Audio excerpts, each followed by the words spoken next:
Prof, simulan ko na Marin doon sa courtesy resignation na ipinag-utos ni President Bongbong Marcos kahapon sa lahat mhm. ng mga officials ng executive basta cabinet rank. Ano ba ang tingin mo dito? Bakit kinailangan nilang gumawa ng ganitong klase ng desisyon? Well, I think two things, Marisol. I think this will have to have the reference doon sa nagdaan na 2025 elections at dito rin sa magaganap natin 3 years from now pa naman na 2028 elections.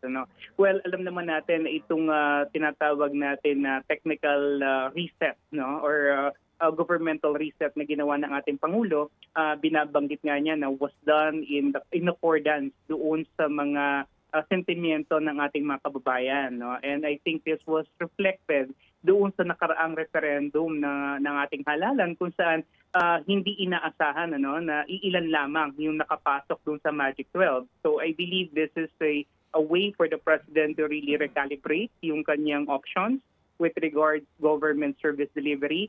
Maaring nakita niya yung hinaing ng taong bayan na wala talaga tayong masyadong konkretong legacy projects or programs na maaaring maiiwan sa kanyang termino. And medyo nagkakaroon ng, maaaring nararamdaman niya, nagkakaroon ng complacency. And dito sa kanyang hanay. And it's apparent na kinailangan niya itong gawin. Now, from another context, maaari rin naman na may mga political accommodation siya na gustong ilagay dito sa mga key government positions Mm. na to, sa several political power blocks that help him in the 2025 Mm. elections, pwede niya itong gawin din actually. Political accommodation referring dun sa mga tumakbo pero may 1-year ban pa yun kung sakali. No, not necessarily doon sa mga tumakbo, pero doon sa mga tumulong, Mm. mga regional allies para makakuha ng sapat na boto.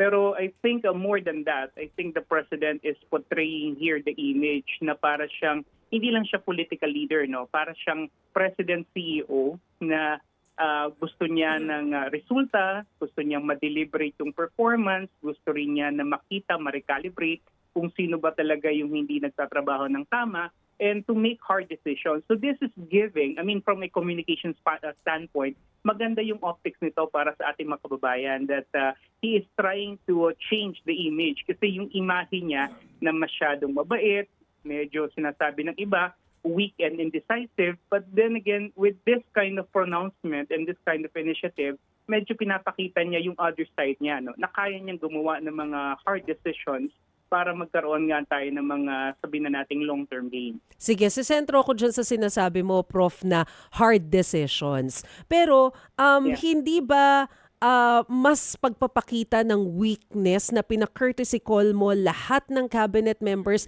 instead na, oh, ikaw, hindi ka nagpe-perform ng maayos, sibak ka na.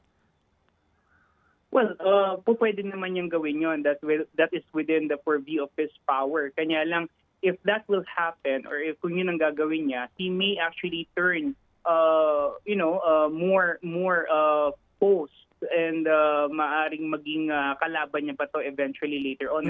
At least Mm. dito sa courtesy resignation, lahat sila, kung kumbaga, wala kang pinoint out, wala kang single out. And so, alam ng mga cabinet members na lahat sila apektado dito sa nangyari. So, walang kumbaga yung degree ng sama ng loob hindi kasing taas as when you're going to single out one or two, So, another thing, yun nga, kinakailangan niya siguro talaga tong gawin para masiguro, na merong mga mas maayos na i-replace. Kasi ang idea kasi rito, Maricel, is not really about the resignation. Ang Mm. tinitignan ko rito, yung replacement. Kung sino yung mga ilalagay dito sa mga positions na to at kung gaano kabilis mangyayari yung transition to better service delivery. Yun yung mas maganda natin siguro puntusan dito. Pero nabanggit mo kanina yung image. So paano Yeah. makakatulong itong naging desisyon, direktiba ni President Bongbong Marcos doon sa imahe ng administrasyon? Well, basically, it shows or it demonstrates the idea, the optics that he is a president who listens, that he is a president who takes accountability for the shortcomings of his administration, at yung willingness niya to create meaningful reforms para isaayos yung kanyang panunungkulan. Let's face it, nandito siya sa midterm ng kanyang panunungkulan. But you have to understand that going into the latter part of the fourth year and going into the fifth year, he already enters the lame duck phase of his presidency. And kung meron talaga siyang kinakailangan gawin na swift and decisive actions, it has to be done right now. Actually, medyo late na nga rin ito kung titingnan natin. It should have been done years ago, months ago. But then again, at least ngayon, nandito siya sa proseso na parang re-recalibrate niya yung kanyang gabinete. And siguro this is a way by which we could expect more meaningful outcomes or more tangible projects and policies from the president. Kasi nakikita ng mga ilalagay niya rito na talagang hands-on na siya, no? Na talagang nakafocus na siya. And ito naman yung gusto nating makita.